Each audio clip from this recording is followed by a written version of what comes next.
Salam, you're watching Newsclick. I'm with Purkayastha as usual. But we are today kind of celebrating a break, a ceasefire, perhaps an end to the bombing. Of course, people are still being killed in Gaza. But Prabir is here to kind of indicate to us what might happen in the next few weeks. We talked about this before, Prabir. A ceasefire deal that could have been achieved, reached months ago, right? A year plus of unnecessary killing of people that didn't deserve to be killed or asked to be killed. How do you see it at this point, and what do you see as the immediate sort of things that might happen? Well, let's look at the objective that Israel had for the war. Yeah. Officially, it was a retaliation against what happened October 7th. in October 7th. And of course, if you go by attack retaliation, this is, as Gandhi had said, eye for an eye means the whole world becomes blind. So that's, if we leave that out, the question was that this war, as you said, could it have ended earlier? If the argument was hostages and the hostage deal was the objective, then of course this war would have ended long back. And that more or less is the admission that has now come from many quarters. Quite clear. Not Hamas, not only the pro-Palestinian people like me, for example, but those who would be considered sympathetic to Israel or sympathetic to the West. Even they have said more or less what I'm saying. What held this up? Clearly, there was another major objective, which was to degrade Hamas to the extent they will not control Gaza, they will be decimated. Their objective, another one of the military objective, was their tunnel network. And there are about maybe up to 450 kilometers of tunnels under Gaza. That network to be destroyed. So because that was the basis of how Hamas could fight back. So therefore, the destruction of Hamas and its military infrastructure was the second objective. And to my mind, while the first was the one which was in the public eye, the second for the Israeli government was a more important one, which is the reason why hostage release as a movement did pick up in Israel, but the Israeli government's response was not hostage release, but the destruction of Hamas. So I think that has now led to a state where increasingly this wasn't looking feasible. After Sinwar's death, they thought Hamas would collapse. But even now, if you see, the discussion taking place in Qatar is taking place with Hamas. So they are very much in play, even today in Gaza. So given that, I think the secondary objective is clear, was not going to be fulfilled. And of course, the Biden administration is on its last leg right now. You're going to get a Trump administration coming in a few days, and therefore the Trump pressure, and he had already made his statement, if I come, we'll get peace, that he sent his close confidant and emissary Witkoff to negotiate, and he seems to have been able to convince both sides to come to an agreement. Essentially, the pressure would have been on Netanyahu, because there is no question it was the Israeli government which was holding up the truce, which, according to all, a deal was always on the table. Hostage release against stopping of bombings and so on, and prisoners in Israeli, who are under Israeli military, shall we say, jail, they should also be released. So what should be the numbers, what should be the phasing, was the only minor mechanism to be negotiated. But the objective was really destruction of Gaza, which finally, because of Trump's coming in, Biden administration going out, seems to have been the final, shall we say, straw on the Israeli camel's back, which has brought them to this negotiation. I think at some point, Prabir, we have to talk about Israeli internal politics and how much of this is sort of codependent on Benjamin Netanyahu's, like Benjamins from Benjamin to Benjamin. No, the $100 bill I think has Benjamin Franklin on it. So Used to, at least, I'm sure. yeah, yeah, maybe now. I don't know. I have not seen a $100 bill in a while. But how much of that is a factor in this? Like what Netanyahu's personal political position is in this context of the truce, and maybe you have some insights on that. Well, as you have raising, Netanyahu has a case, there's a corruption case going against him. So during the war, his being prime minister is not going to be disturbed. Yeah. Once the war goes or it stops, the truce is there, then these issues might come up. But I don't think that's the only issue over here. I think there is a real existential question. How does Israel handle the Gaza issue? And if it doesn't want to take control of Gaza, which now is clear, they can't. So if they can't take control of Gaza, then what do they do? And that leads to the further question, what happens in the West Bank? And the fact that there is a large number of Israeli opinion now who might want peace, but do they also want democratic Israel in which the Arab population will also get right? Equal what part. happens to West Bank? Because the Arab population is in the Israeli, within the Israeli border, has certain rights, which are still dicey. They don't. Do they have full-fledged citizenship? Because they have declared it's a Jewish state. But what happens to West Bank? And there is 700,000 settlers over there who want another Nakba, essentially throwing out the Palestinian population from there. So these are open questions. What happens there? But I think Netanyahu has come finally to this position because he was forced to, clearly. Otherwise, he might have wanted to continue the war because there is the war faction which has threatened to pull out of the cabinet. And as you know, earlier, Yoav Gallant, the defense minister who led the war for 1 year, he said, we have achieved the military objective, we have nothing further to gain by continuing the war. And his position has now been vindicated. The most sort of, I suppose, center of that war coterie, right, compared to Smotrich or Ben Gvir or these kind of like hardline warmongers. There's no other option but to of the use religious this kind of, right over there. The interesting part of it, those parties which are really the ones who are baying for war and blood, they are the ones who, claiming religious exemption, don't their soldiers in the army. Okay, because there is, as you know, there is every Israeli or a Jewish person in Israel has to serve in the army. Somewhere. Has to serve in the army. They have to serve in the army, except if you have religious exemption. So the religious parties claim religious exemption for the children. So there is also that, the secular, if you will,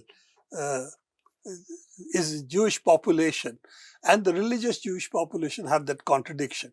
But the religious Jewish parties seem to be much more wanting a war in which their children will not participate. So that's the other underlying contradiction that lies over there. But the issue is that this war could not have continued without the support of the United States. Absolutely. And of course, the tacit support of the European Union as well. These are the two who have given money and legal protection. So I think that part is also something that the world has to accept. And continue to do so, Prabir. I think Norway, I suppose for historical reasons, there was what happened in '92 with Arafat and the PLO and all of that. But today they are saying that Israel is a part of the UEFA as far as the football world of qualifying for the World Cup and all that is involved. So Norway is the only country in Europe that is saying, let's resolve this before we play. Well, the Asian Confederation has pretty much categorically said, we don't want any part in this. process. Yeah, we will talk about the politics of sports another day. Yeah. Because when it comes to chess, Yeah. we have a different position when it comes to throwing Russia out of the Sure. chess. But when it Or comes the to Olympics football, for that matter. yeah, Yeah. or Olympics for the Yeah. matter. But when it comes to genocide, Yeah. openly before us, Yeah. well, the European Union, the America, United States of America, Canada, what I call the colonial and settler colonial countries, all come together. Ex-colonial and settler colonial countries come together. Let's go back to this issue. Let's look at the ceasefire. It's interesting. Qatar is the place where these discussions are taking place, because Qatar has been close to the Islamic Brotherhood, Muslim Brotherhood, and therefore also close to Hamas. So therefore it has acted as a broker, because the America has its base also in Qatar. So it's sort of with both sides, if you will. So that is why this was the place. And the main issue really was the exchange, which is prisoners held by Israel and the hostages taken on the October 2023. 2023. It's been now a while. 15 months, more than 15 months that this has been going on. And it's also interesting that we refer to one as prisoners and the other as hostages. It's a historical kind of... That's right, because let's face it, the prisoners held in Israel are hostages as well. Yes, absolutely. But they're being held under two categories. One is without trial, one with trial. Then there are military, which holds some, and one which is under the civilian administration. So different category of prisoners, if you will. But yes, there are as you know, the hostages is the term because it was an incursion that took place and they took them away. As you know, that in that taking away also, there have been questions, was what is called the Hannibal Directive implemented, by which the number of deaths were much higher, because Israel did not want the hostages to cross the border. Therefore, at all costs, they wanted to prevent it. Again, discussion for another day. Let's come back to what are the issues now in the ceasefire and what will let the things move forward. Absolutely, Prabir. Now that we have some details on actually... So, Hamas have agreed to a Gaza ceasefire. So, the interesting part of it, there has been from Biden administration, there has been a consistent argument. Hamas are the bloc. Israel is okay. But now it's clear that after Hamas agreed, now the Israeli cabinet has a problem. That a section are not willing to accept the ceasefire. So it's again very clear, though it was clear at the time of Yoav Gallant left the Israeli ministry. I mean, he said it pretty clear. He openly said it, yes. So, but still, the fig leaf was always Hamas are holding it up. Even now, the argument is Hamas are the ones not cooperating. But it's very clear that the ball today is in Israeli court, because we are going to have a meeting supposedly today. And that is when the cabinet will decide whether they will accept or not accept what has been decided. So let's see what happens out of that. Hopefully, this is now very difficult to stop. Yeah, hopefully. For multiple reasons. This is, I think, the interesting part of it is though Trump is not the president, the fact that he is going to be the president very soon, he's going to take office very soon, he sent his man down to negotiate with both Qatar and with Israel. And it appears by all newspapers, from Financial Times to New York Times to others, the Haaretz, of course, that it was his role which was critical, making Mr. Netanyahu agreed to this finally. So, which is why I was kind of trying to ask you your thoughts on his personal political ambitions and position. But I think in the broader context, maybe that's, I don't know how relevant it is or isn't. I think the Trump administration is a very peculiar mix of people. Those who appear to be on the right, but because they owe allegiance to Trump, otherwise they wouldn't be in the position they are. They're not major figures otherwise. Therefore, ultimately the boss decides. That seems to be what is happening over there. And I think that is the reason, because Trump has various other interests in politics, and this is not his priority, as we have discussed previously. Yeah. He is more interested in Americas, he's more interested in Europe, the North Sea, all of that, and transactional in terms of trade. Yeah. So I think that is why, as far as Gaza and Israel is concerned, he would like to get it out of the way so that they can move on to oil politics. Yeah. That's where absolutely. he is. And maybe the 7th Fleet can be occupied elsewhere.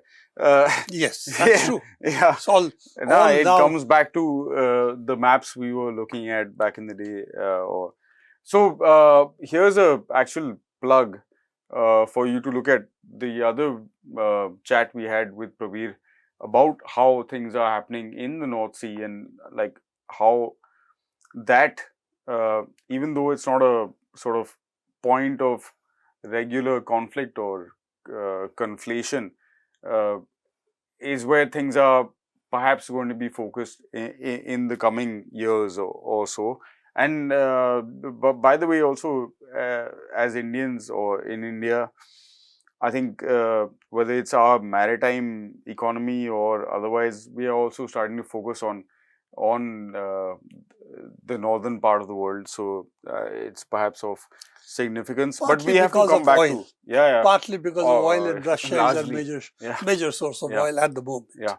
But here's a part that a bunch of people reached out on social media and said, you only talk about the Palestinians. So please clarify for all of that crew.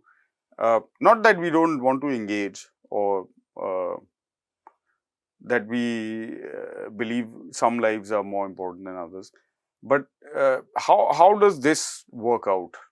Well, if you go by these figures, it's very clear that officially 46,700 bodies have been discovered. There are another 10,000-15,000 under the rubble which we don't know.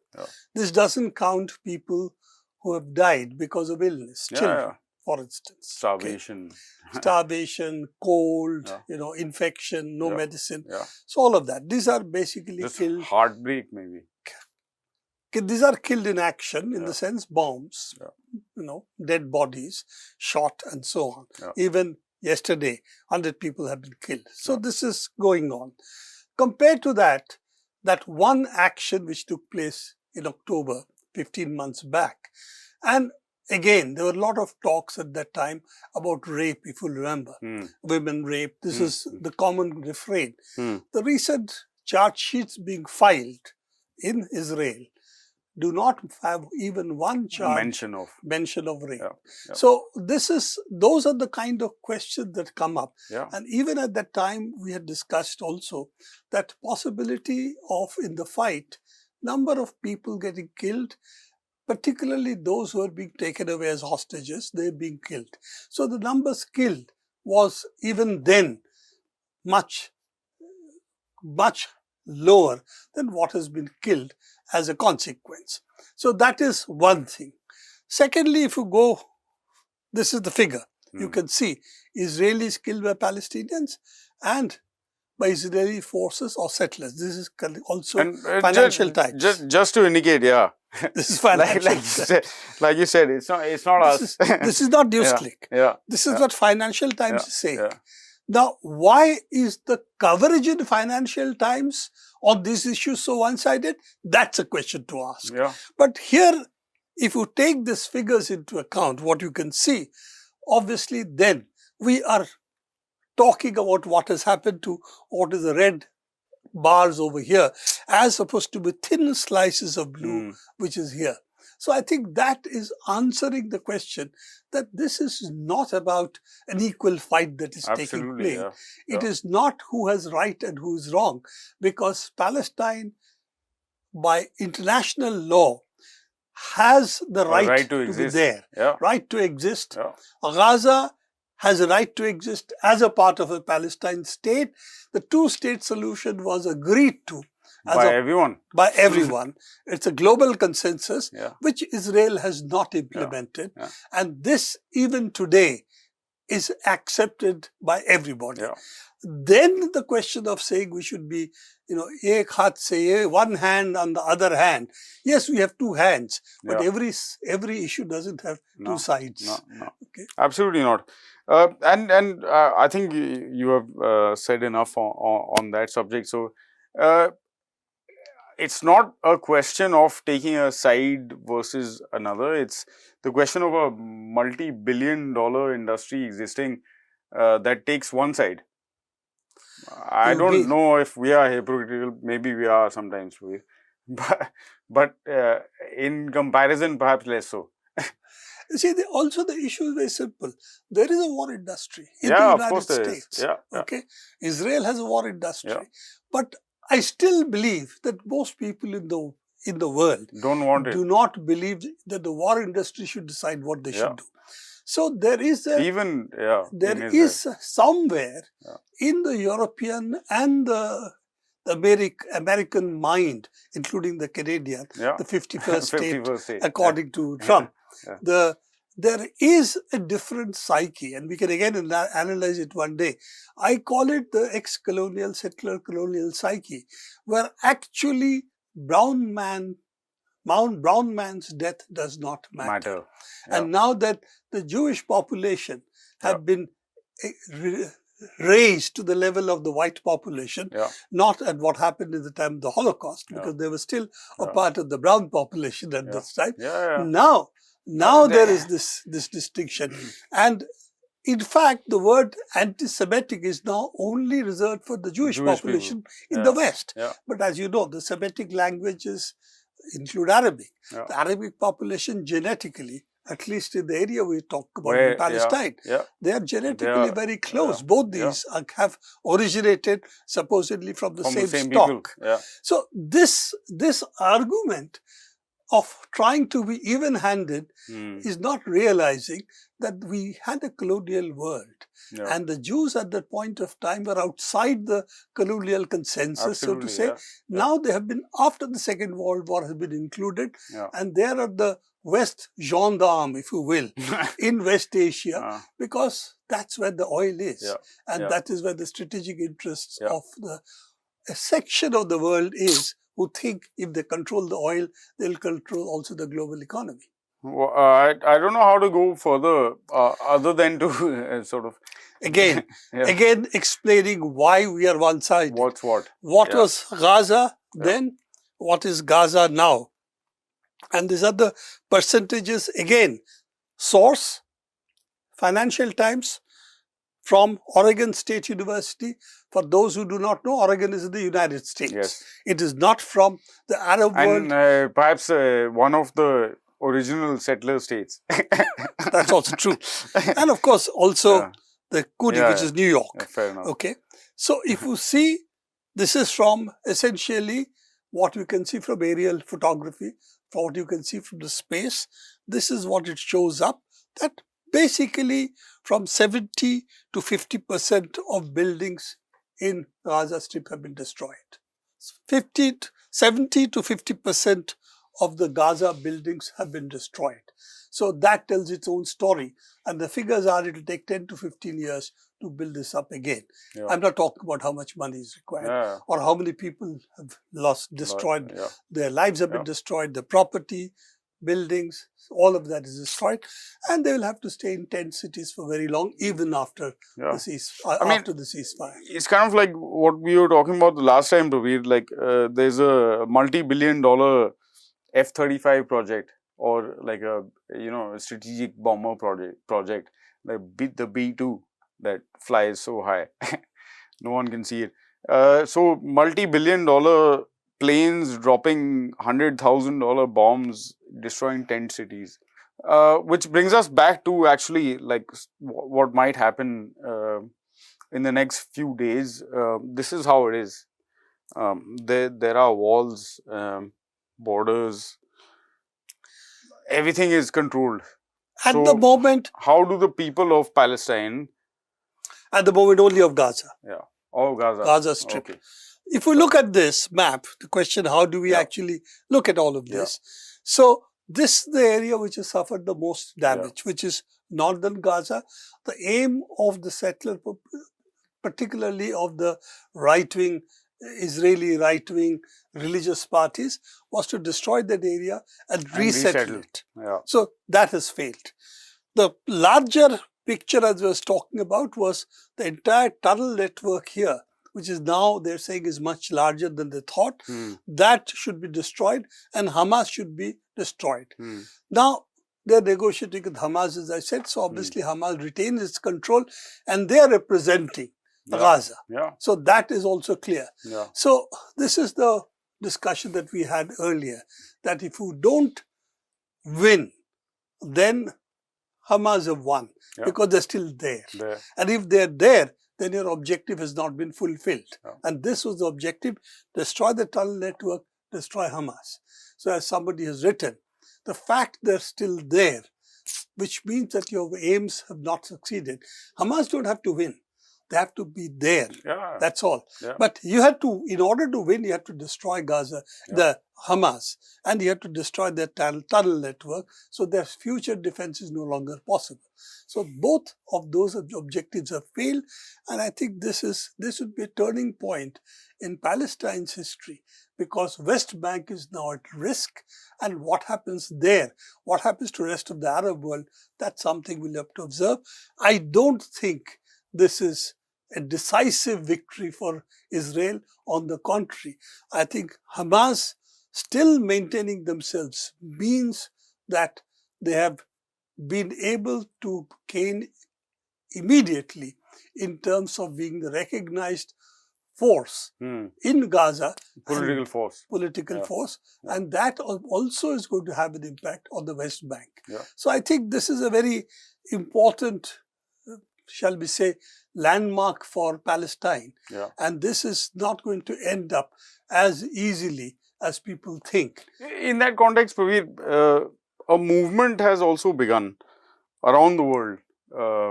Universities in the United States have been occupied. People are camping out and, saying things how they are. Everyone wants a free Palestine, and it essentially sort of, I suppose, encompasses the entire gamut of problems created by colonialism over and militarization. And militarization. Resolving the issues capitalism. By war. The fact, we'll talk about it another day, the fact that armadas were so important. So now the ships, how important are they in war?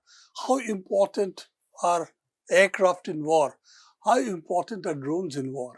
And all of this means there is a change that is taking place. But I think, yes, this is going to be, to my mind, watershed moment, particularly for West Asia, but also for the rest of the world. Because I think this shows the limit of military power when you come against the ideas that people have. This is really, it is not military force that wins wars. It's ultimately the people. And I think that logic, that matrix of power holds good. And I think this is where the West has failed cardinally, because even with overwhelming military strength, they could not subdue the idea of a Palestine state. And I think that is the takeaway I have. Of course, the people of Gaza have paid a huge price for this, and the people in West Bank are continuing to pay a price, and they will also pay a price in the future. But that is the issue that has now come. And as you have put it earlier also, what does the West, the ex-colonial and settler colonial states now do in the world? The so-called rule-based order is no longer looking viable. And we have Mr. Trump, and we can discuss in the future what the new Trump administration means for the world, means for the United States, also for its allies, but also for the rest of us. Because ultimately, the US is the preeminent economic and military power in the world still. Can't deny that. But so fade out. Prabir ended much better than I can ever. Like, subscribe, share. Thank you for watching. We'll see you again next week.